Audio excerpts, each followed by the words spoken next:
Hi guys. All right, this is chapter 2 of Toys Go Out. The serious problem of plasticness. The room with the high bed and the fluffy pillows has bookshelves. Plastic never paid much attention to them before, but now she thinks they are interesting. Most of the shelves hold storybooks, but the bottom one has school books on it. Books about animals, the meanings of words, the size of oceans, and the ways of plants. When you've been to school like I have, says Stingray, interrupting, whoops.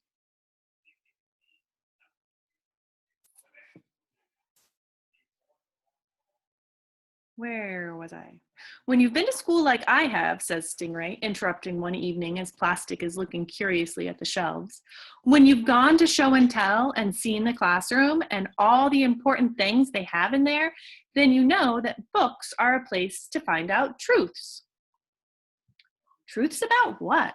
Asks Plastic. Just truths, says Stingray, positioning herself proudly in front of the books. Like, what is 2 and 2?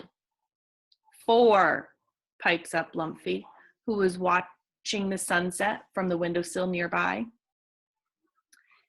If we want the answer, explained Stingray as she hasn't heard him, as if she hasn't heard him, we can look it up. Truths like these are in books. That's what you learn at school if you've been to school like I have. We were all at school, mutters Lumpy, still on the windowsill. Plastic wants to know which book would have that truth inside about 2 and 2. A book on money, says Stingray. It tells you how to be rich and famous, and how to fill up your really big swimming pool with liquid gold, and how to eat expensive chocolates for breakfast, and have banquets for hundreds of your best friends, and swing from chandeliers made from diamonds. Also, how to count numbers together, if that is the kind of truth you are after. How is that a truth? Calls Lumpy. Okay, a fact then. Facts are in books, if you've been to school. Ahem, coughs Lumpy. I was right there next to you. Don't you remember? Where? At school. Time for bed, Stingray says importantly. The little girl comes into the bedroom and lifts her up to sleep on the high bed with the fluffy pillows, while Lumpy and Plastic stay where they are. Let's find a book on money, suggests Plastic, when the lights are out and both Stingray and the girl are asleep. Lumpy makes a grouchy noise. Now that it's night and the girl can't see him moving around, he wants to go down the hall to visit Tuk Tuk, the yellow towel who lives in the bathroom. Tuk Tuk always has something interesting to say. She sees lots of strange behavior in her life as a towel, although she doesn't get out much. Lumpy particularly likes to hear about toothbrushing and fingernail clipping, things he is not sure he properly understands. I'm busy, he tells Plastic. So Plastic tries to get the one-eared sheep to look for the money book. Is there anything about grass in it? Sheep wants to know. I don't think so. It's the truths and facts of liquid gold swimming pools. Anything about clover? Probably not, Plastic is forced to admit. If it's not going to be interesting, I'd just as soon skip it, Sheep says kindly. She goes to play marbles with the toy mice. Plastic looks at the books by herself, reading the titles on the spines. One explains the meanings of words. One is full of maps. Another is about the wonderful world of plants. But there isn't any book on money or gold swimming pools. And even if there was one, Plastic couldn't pull it out from the shelf. Only one book lies open on the floor. Only one book lies open on the floor so that she can read it.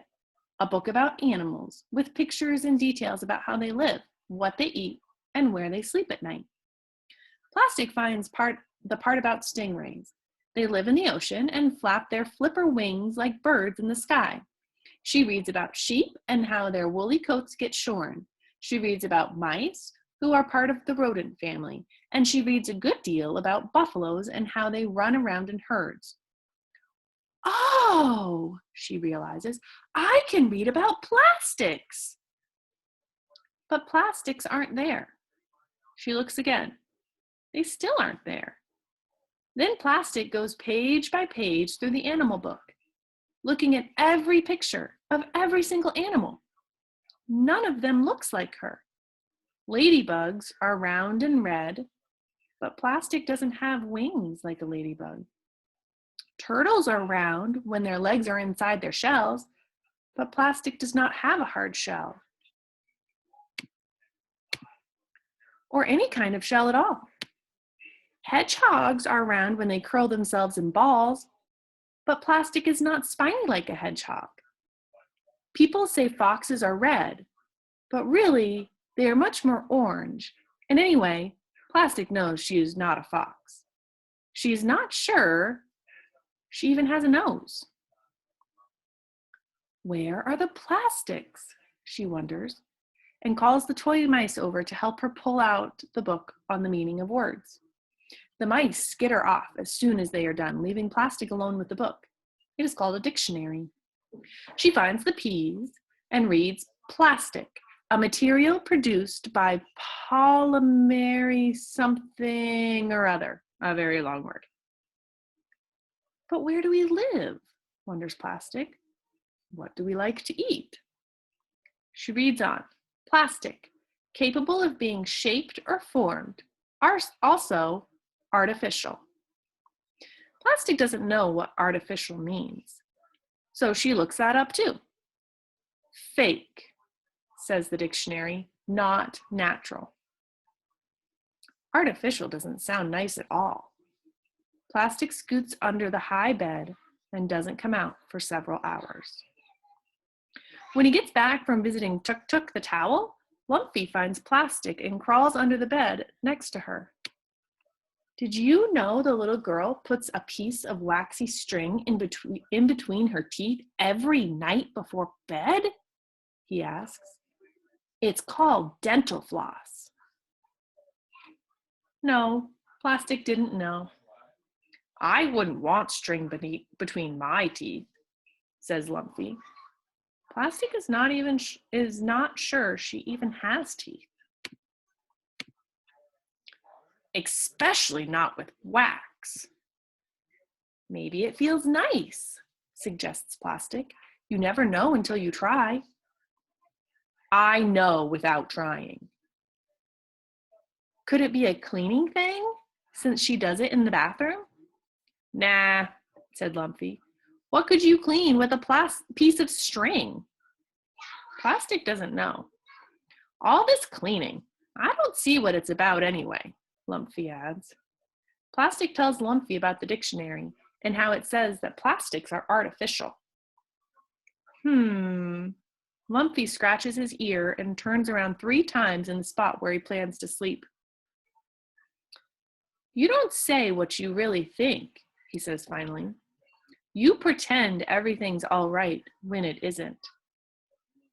So, that's artificial. What about polymering something or other?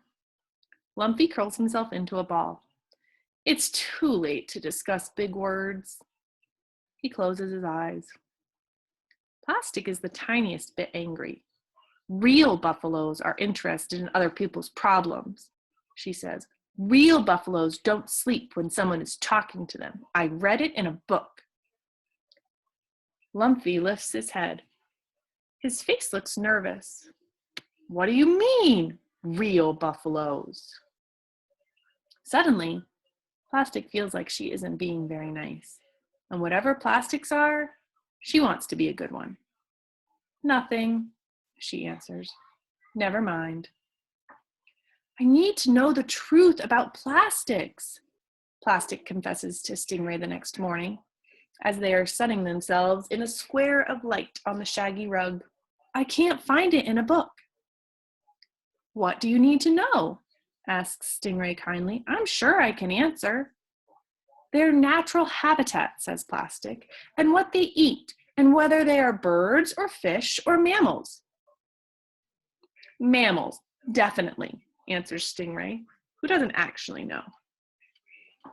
They're very furry, plastics, and their natural habitat is the frozen tundra, where icicles grow up from the ground and the wind whistles and it's dark 30 hours a day in winter. The plastics live in igloos that they build with their teeth, and they eat whale meat and also seals and walruses that they catch and swallow whole. Does that help? I think it's a pretty thorough answer. Yes, thank you, says Plastic with a bit of a sniffle. I just wonder, she mentions. I'm not very furry. You probably lost your fur in an accident, says Stingray. It doesn't look bad at all, though, really. Plastic tries to remember a fur-losing accident, but it must have slipped her mind. After 7 hours in front of the television, Plastic is as confused as ever. She has watched 4 cooking shows, 2 soap operas, endless commercials, and 1 after-school special. She knows that there are plastic cups, forks, and containers, that these things are useful for taking on picnics and freezing leftover stew, and that delightful tofu marinade can be made with only 6 ingredients. She also knows that there are plastic toys, may contain some plastic parts, the commercials say, not suitable for children under 3, and plastic garbage bags. But she hasn't seen any of the plastics eating whale meat, or living in igloos, or growing fur, though maybe the fur thing is hard to see on the small television screen. In any case, all the plastics look different. Most of them aren't even red. There isn't any herd, like there are herds of buffalo. The plastics don't build dams or collect pollen or live in tunnels. They do appear to be famous, and yet there are no plastics to whom plastics feels connected. None of them seem to have anything in common besides their plasticness, which isn't much. For 4 days and 4 nights, Plastic feels unbouncy. She doesn't play marbles with the one-eared sheep. She doesn't make jokes with the rocking horse in the corner. And she doesn't play I Doubt It with Lumpy or checkers with Stingray. She looks out the window by herself and thinks about plasticness. On the 5th night, Plastic remembers Tuk Tuk. The towel knows about dental floss and fingernail clippers. Maybe she knows about plastics too. Plastic has only met Tuk Tuk once before. She feels embarrassed as she creeps down the hall and stops outside the bathroom door. Maybe Tuk Tuk will not want a visit from a small, confused Plastic. After all, she is used to large and furry friends like Lumpy. But Plastic can't go on anymore, staring out the window doing nothing all night. Slowly, she enters the bedroom. Tuk Tuk is lying in a pile. The night light in the bathroom glows a comforting pink, and the air is still warm from the little girl's bath. Excuse my appearance, says Tuk Tuk, who can't get around on her own. Plastic, isn't it? I'm always like this after the bath, damp, on the floor. I'd like an iron and a fold, but this disarray is all that can be managed. Glad to see you nonetheless. Plastic begins to cry. Tuk Tuk seems like everything a towel should be. So nice, so floppy, and just so very towel-y. Oh, Plastic, soothes Tuk Tuk.